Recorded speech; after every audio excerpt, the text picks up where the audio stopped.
जय श्री कृष्णा।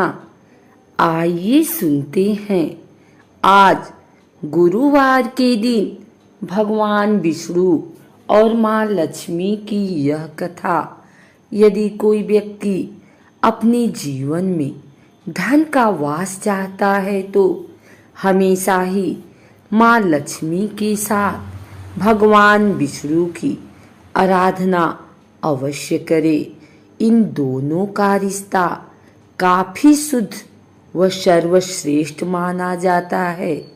परंतु ऐसा क्या हुआ था जो लक्ष्मी जी के कारण भगवान विष्णु की आंखें भर आई। पुराणों में विख्यात एक कथा के अनुसार लक्ष्मी जी की किस बात से विष्णु जी इतने निराश हो गए। पुराणों में लिखी एक कथा के अनुसार एक बार भगवान विष्णु शीर्षनाग पर बैठे बैठे उदास हो गए और उन्होंने धरती पर जाने का विचार बनाया। धरती पर जाने का मन बनाते ही विष्णु जी जाने की तैयारियों में लग गए। अपने स्वामी को तैयार होता देखकर लक्ष्मी माँ ने उनसे पूछा, स्वामी आप कहाँ जाने की तैयारी में लगे हैं। जिसके उत्तर में विष्णु जी ने कहा, हे लक्ष्मी, मैं धरती लोक पर घूमने जा रहा हूँ। यह सुन माँ लक्ष्मी जी का भी धरती पर जाने का मन हुआ और उन्होंने श्री हरि से इसकी आज्ञा मांगी। माँ लक्ष्मी द्वारा प्रार्थना करने पर भगवान विष्णु बोले, तुम मेरे साथ चल सकती हो, लेकिन एक शर्त पर तुम धरती पर पहुंचकर उत्तर दिशा की ओर बिल्कुल मत देखना, तभी मैं तुम्हें अपने साथ लेकर जाऊंगा। यह सुनते ही माता लक्ष्मी ने हाँ कह दिया और विष्णु जी के साथ धरती लोक जाने के लिए तैयार हो गई। माँ लक्ष्मी और भगवान विष्णु सुबह सुबह धरती पर पहुंच गए। जब वे पहुंचे तब अभी सूर्य देवता उदय हुए ही थे। रात्रि में बरसात हुई थी, जिस कारण चारों ओर हरियाली ही हरियाली थी। धरती बेहद सुंदर दिख रही थी, जिसके फलस्वरूप माँ लक्ष्मी मंत्र मुग्ध होकर धरती के चारों ओर देख रही थी और भूल गई कि पति को क्या वचन देकर आई हैं। अपनी नजर घुमाते हुए उन्होंने कब उत्तर दिशा की ओर देखा, उन्हें पता ही नहीं चला।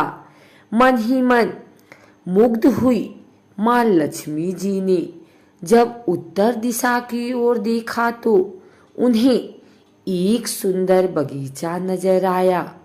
उस ओर से भीनी भीनी खुशबू आ रही थी। बगीचे में बहुत ही सुंदर सुंदर फूल खिले थे। फूलों को देखते ही माँ लक्ष्मी बिना सोचे समझे उस खेत में चली गई और एक सुंदर सा फूल तोड़ लाई। फूल तोड़ने के पश्चात जैसे ही माँ लक्ष्मी भगवान विष्णु के पास वापस लौट कर आई तो भगवान विष्णु की आंखों में आंसू थे। माँ लक्ष्मी के हाथ में फूल देख विष्णु बोले, कभी भी किसी से बिना पूछे उसका कुछ भी नहीं लेना चाहिए। और साथ ही उन्हें विष्णु जी को दिया हुआ वचन भी याद दिलाया। माँ लक्ष्मी को अपनी भूल का जब आभास हुआ तो उन्होंने भगवान विष्णु से इस भूल की क्षमा मांगी। विष्णु ने कहा कि तुमने जो भूल की है उसकी सजा तो तुम्हें अवश्य मिलेगी। जिस माली के खेत से तुमने बिना पूछे फूल तोड़ा है, यह एक प्रकार की चोरी है।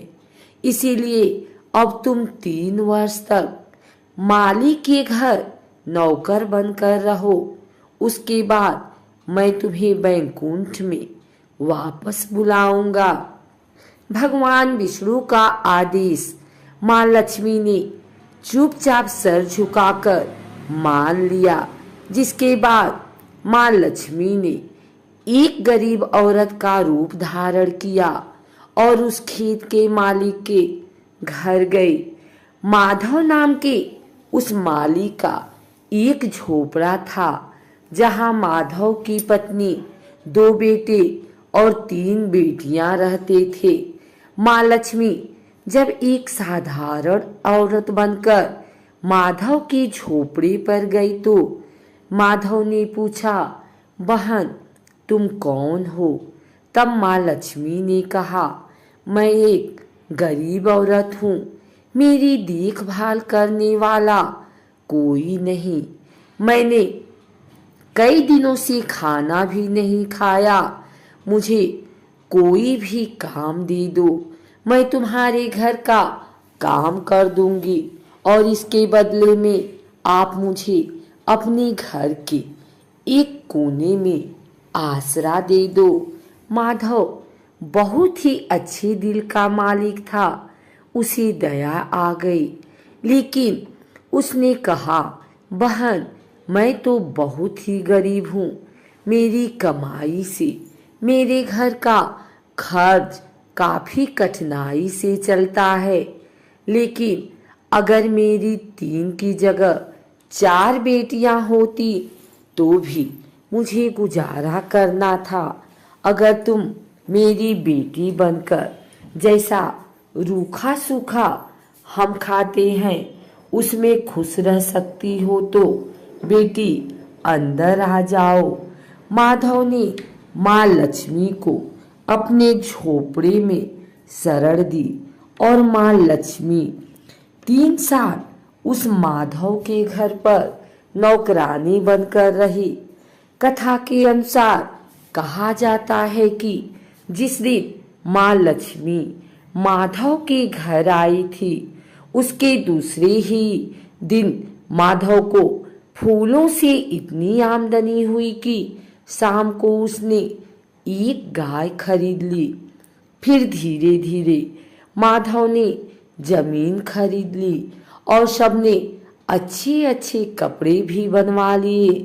कुछ समय बाद माधव ने एक बड़ा पक्का घर भी बनवा लिया। माधव हमेशा सोचता था कि मुझे यह सब इस महिला के आने के बाद मिला है। इस बेटी के रूप में मेरी किस्मत आ गई है। एक दिन माधव जब अपने खेतों से काम खत्म करके घर आया तो उसने अपने घर के द्वार पर गहनों से लदी एक देवी स्वरूप औरत को देखा। जब निकट गया तो उसे आभास हुआ कि यह तो मेरी मुंह बोली चौथी बेटी यानी वही औरत है। कुछ समय के बाद वह समझ गया कि यह देवी कोई और नहीं बल्कि स्वयं माँ लक्ष्मी है। यह जानकर माधव बोला, हे माँ हमें क्षमा करें, हमने आपसे अनजाने में ही घर और खेत में काम करवाया। हे माँ यह कैसा अपराध हो गया, हे माँ हम सबको माफ कर दें। यह सुन माँ लक्ष्मी मुस्कुराई और बोली, हे माधव तुम बहुत ही अच्छे और दयालु व्यक्ति हो। तुमने मुझे अपनी बेटी की तरह रखा, अपने परिवार का सदस्य बनाया। इसके बदले मैं तुम्हें वरदान देती हूँ कि तुम्हारे पास कभी भी खुशियों की और धन की कमी नहीं रहेगी। तुम्हारे सारे सुख मिलेंगे जिसके तुम हकदार हो। इसके पश्चात माँ लक्ष्मी अपने स्वामी के द्वारा भेजे रथ में बैठकर बैकुंठ चली गई।